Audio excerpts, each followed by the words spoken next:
Hello, thank you for joining us as we take a look at what's been happening on Raw and SmackDown over the past week and go into a few more details on things that have just caught our eye. We don't go through everything because some things just don't need to be spoken about, whereas other things we think we can elaborate on a little bit more. Don't forget to like and subscribe, even though you've not seen the video yet.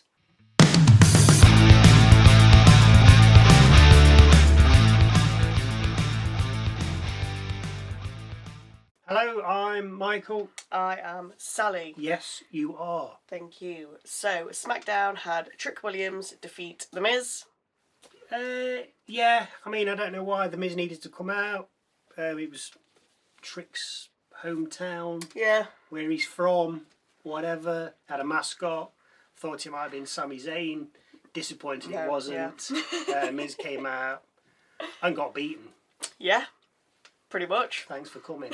Brie and Paige defeated Kiana, James and Giulia. Yeah. Because they're Why gonna. not? Yeah. Carmelo Hayes defeated Ricky Saints. Yes, good match. Ethan Page, take note.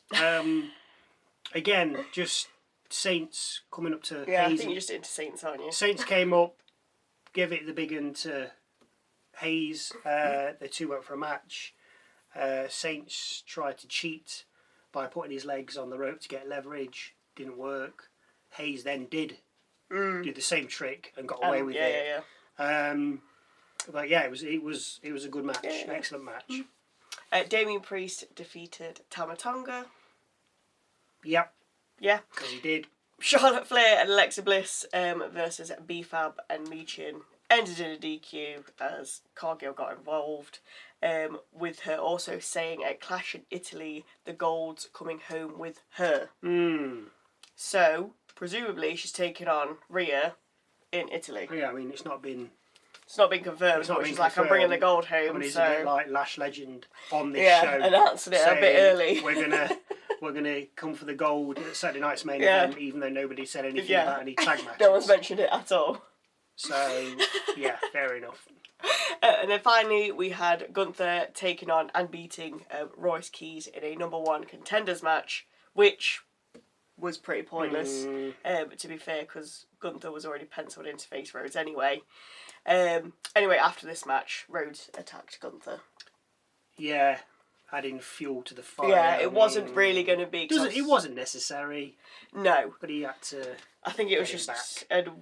Yes. The match itself, I think it was just a way to get Gunther to have a match, Royce Keys to go against someone. Which I thought was bigger. alright, yeah. Why not? Yeah, nothing wrong with that. Nothing wrong with that at all. Solo is also trying to recruit Keys. Still. Yeah. With Keys declining again. And we did also see Danhausen in his lab working on something bigger, better and larger. So his new tag partner will be like a fly or something. We then see the feet of someone or something covered with a sheet. Thinking kind of like Frankenstein monster. Yeah, possibly. But I think you did have a bit of a thought. It's Kane. Didn't you? It's Kane. He's red and black. He's monster. He's bigger. But on a serious note, why does he need to create something? I don't know. He's already beaten Kit Wilson and The Miz. So he did. So who's the monster for? Like, what's the point? Know. I don't really know what this is leading to, or because he's. I mean, there's no point speculating like, oh, it's a new character coming in. I mean, we don't, because who's going to be like, yeah, okay, I'll team up with. Yeah.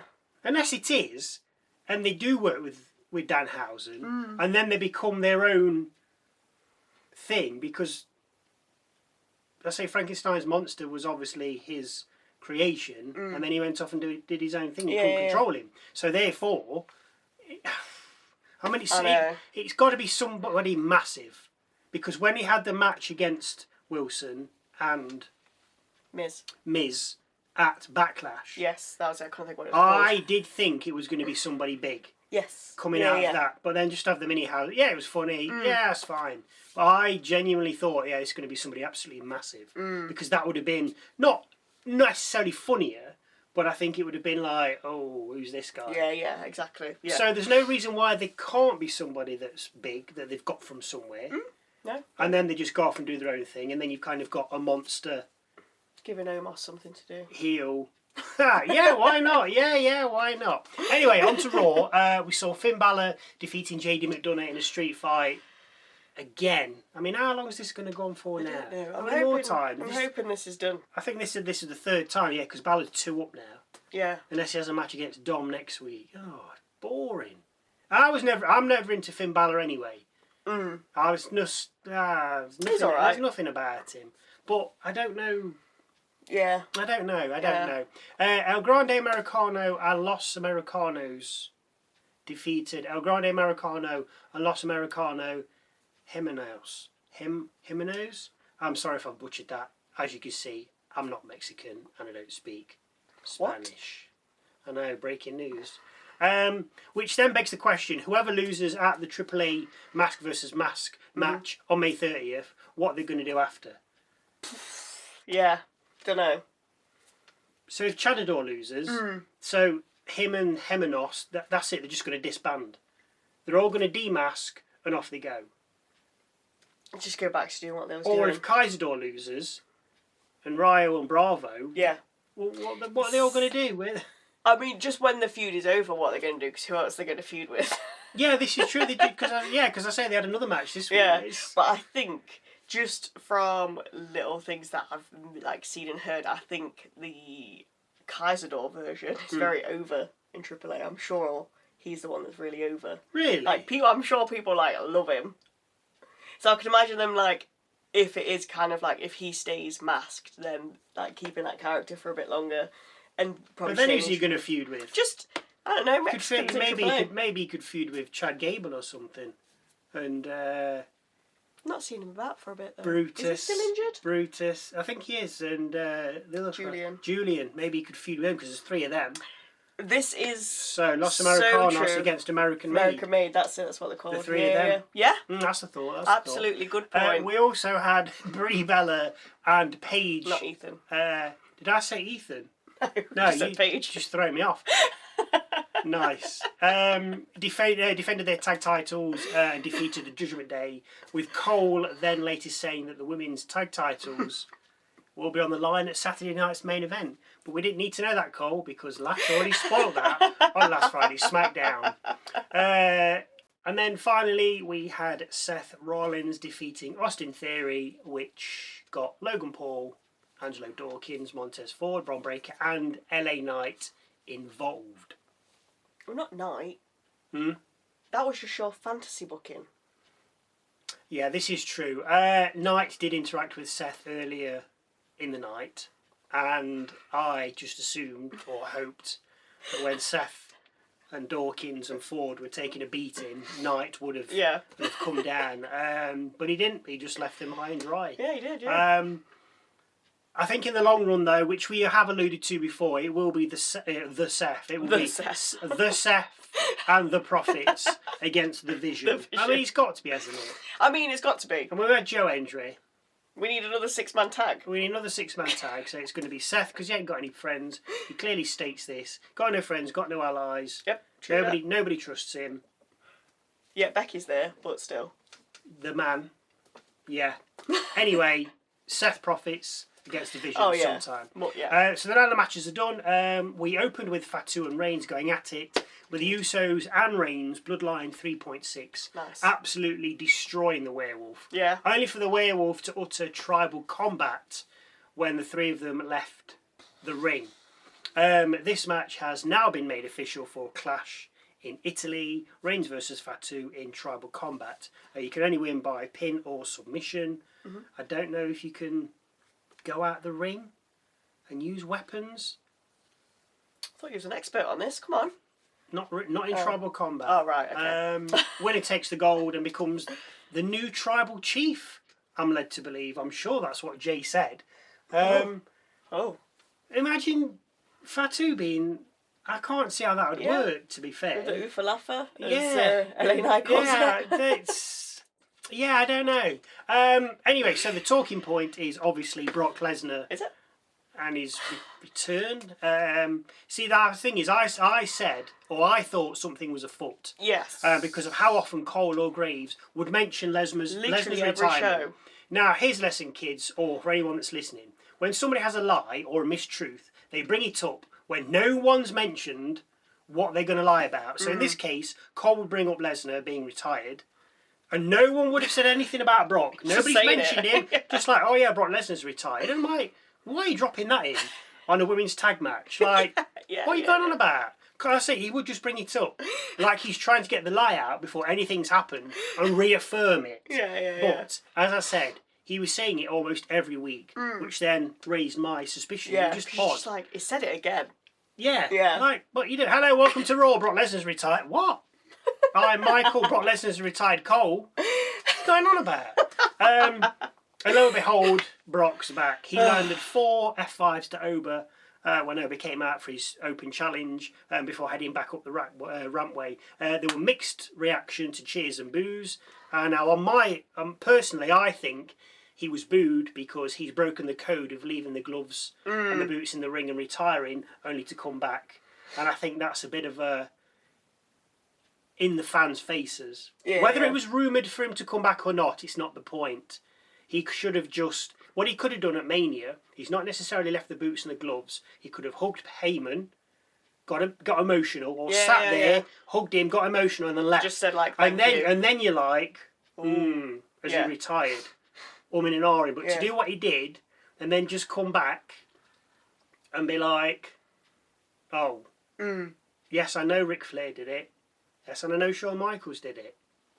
In that absolutely ridiculous match in Saudi Arabia. Don't count because it's in Saudi. DX versus Brothers of Destruction. Oh dear. If you ever watch it. Yeah, don't watch it. It's terrible. Slapped his hair off. So, yeah, Shawn Michaels slapped Kane's hair off. That's how hard he is.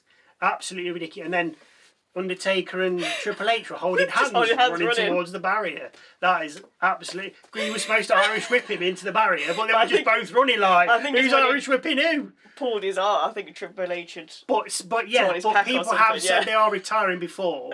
But Shawn Michaels, yes, he lost the match, he retired, then he came back. Agree. Ric Flair, I'm retiring. Shawn Michaels again. Yeah, I know, I've gone about him a lot. Attitude Era, love it. Shawn Michaels retired Ric Flair, but then Ric Flair came back, and it was a bit like, come on, Rick, you're 93. Why are you coming back now?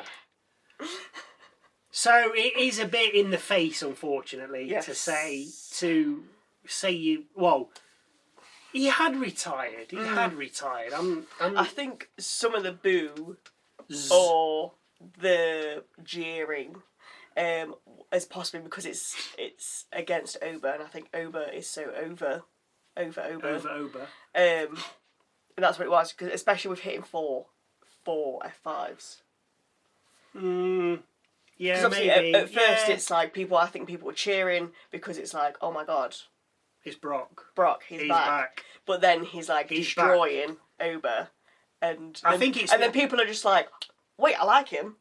Yeah, I think also the fact that Oba's here now and he's the new blood. Yeah. And you're getting, not that you necessarily like him, because there's liking him, but then you enjoy seeing what he does, but then you've got old blood coming back in like, well, hang on, he's just dealt with you. Yeah. Why are you doing this? But the thing is, so he comes back. Oh, this match. Oh, so anyway, we'll just cut to this. So later on, Paul Heyman says Brock is retired, and then produces and gives a contract to Adam Pearce for a match at Clash in Italy between Brock and Oba, which Brock has already signed. Yeah. Upon giving Pearce the contract, Heyman called Brock Lesnar. Like, he must have said his name a bazillion times, but he decided to say Brock Lesnar's already signed the contract.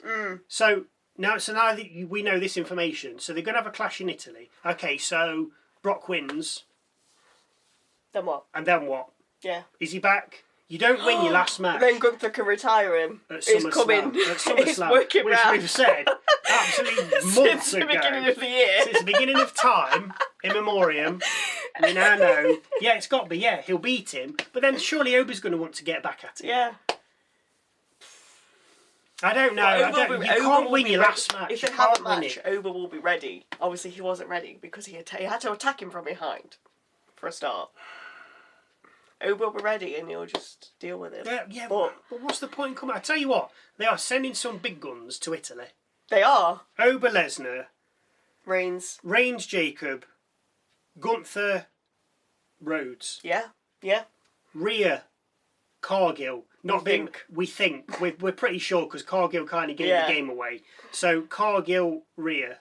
Don't know if. No, I agree. Don't know if Flair and Bliss are going.